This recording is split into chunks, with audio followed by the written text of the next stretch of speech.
Guys, welcome back my YouTube channel. Hi, मैं काजोल हूँ। यह तब शुरू हुआ था जब मेरी क्लास की मोस्ट पॉपुलर लड़की अन्नू शनिवार की रात एक पार्टी कर रही थी। सब लोग जा रहे थे और मुझे विश्वास नहीं हो रहा था कि मुझे भी इनवाइट किया गया। वह एक स्विमिंग पूल वाला एक विशाल घर में रहती थी और उसके माता पिता ने उसे 200 लोगों को इनवाइट करने दिए थे। मैं अपनी माँ को बताने से घबरा रही थी।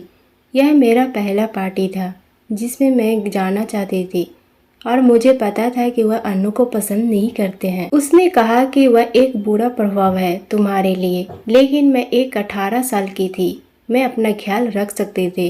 मेरी माँ और मैंने हमेशा बहुत बहस करती थी क्योंकि वह कभी भी किसी फैसले से पीछे नहीं हटती, लेकिन मैं इस पार्टी में जाना चाहती थी। मैंने उस पार्टी के बारे में अपनी माँ को बताया। माँ ने मना कर दिए। मैंने जो भी कुछ कहा उससे उनका मन नहीं बदलेगा, यहाँ तक कि मैं फुट फुट कर रो रही थी। जैसा मैंने कहा, मेरी माँ बात से नहीं बदलेगी। जब उसने कहा नहीं, तब एक बड़ा आर्गुमेंट हुआ। मैं अपनी माँ पर चिल्ला रही थी और वह मुझ पर चिल्ला रही थी। मैंने अपने जीवन को कंट्रोल करने की कोशिश कर रही थी और मेरे साथ एक छोटी लड़की की तरह व्यवहार कर रहे थे। इससे मैं बहुत बीमार और निराश थी। मैं पहले से कहीं ज्यादा गुस्से में थी। वह मेरी जिंदगी को बर्बाद कर रही थी बिना सोचे समझे। जब वह किसी ट्रैफिक लाइट पर रुकी, मैंने अपना स्कूल बैग उठाई और दरवाजा खोली और भाग गई। जब मैं कुछ दूर पहुंची तो मैंने चलना शुरू किया। मैं कुछ देर तक एक बेंच पर बैठकर सोचती रही।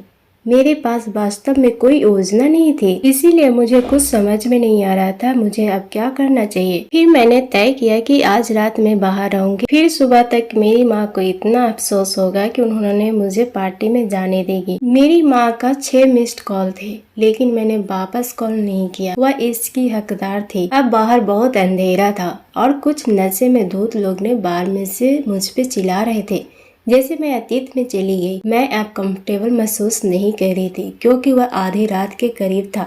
जो गुस्सा मैंने पहले महसूस किया था वह गायब हो रहा था। मैंने तय किया कि शायद मैं घर जाऊं और अपने घर के पास ही बैठ जाऊं, इसलिए मुझे सुरक्षित महसूस हुआ। लेकिन हर जगह अंधेरे में अलग दिख रहा था और मुझे यकीन नहीं था कि चीजें कहाँ हैं। मैं अपना फोन को टॉर्च की तरह इस्तेमाल कर रही थी, लेकिन फिर बैटरी खत्म हो गई। मैं बहुत घबराई हुई थी। हाल ही में एक न्यूज में पढ़ी थी, वह मेरे दिमाग में आया। वह लड़की अंधेरी रात में अकेले जा रही थी, उसे किसी ने किडनैप किया और उसे हत्या कर दिया। अचानक मैं घबरा गई और भागने लगी। मेरे आगे खड़ी कार के अलावा गली सुनसान थी, लेकिन जैसे जैसे मैं करीब आया मैंने देखा कि कोई ड्राइवर की सीट पर बैठा है, मुझे देख रहा है।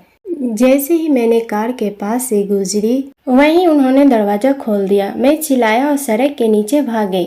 न जाने मैं कहाँ जा रही थी। मैं अपने हाथों और घुटनों को खरोंचते हुए किसी चीज पे फिसल गई, लेकिन मैं उठा और दौड़ता रहा। मेरा दिल दर्द के मारे जोर से धड़क रहा था। मैं दौड़ी और भागी, लेकिन तभी फिर किसी ने हाथ पकड़ लिया। मैं फिर से चिल्लाया और उस व्यक्ति को लात मारी। जब तक मुझे एहसास नहीं हुआ कि वह मेरी माँ है, वह कार में वह व्यक्ति थी जो मुझे ढूंढ रहे थे। उन्होंने मुझे कार के अंदर बिठाए और पूछे, तुम कैसी हो? और हम दोनों बहुत रोए। उन्होंने बताया कि मैं बहुत चिंतित कर रही थी। मैं अपनी माँ की आंखों में देख सकती थी जो मेरे पास बैठी हुई थी। मैंने अपनी माँ को पहले कभी ऐसा नहीं देखी थी।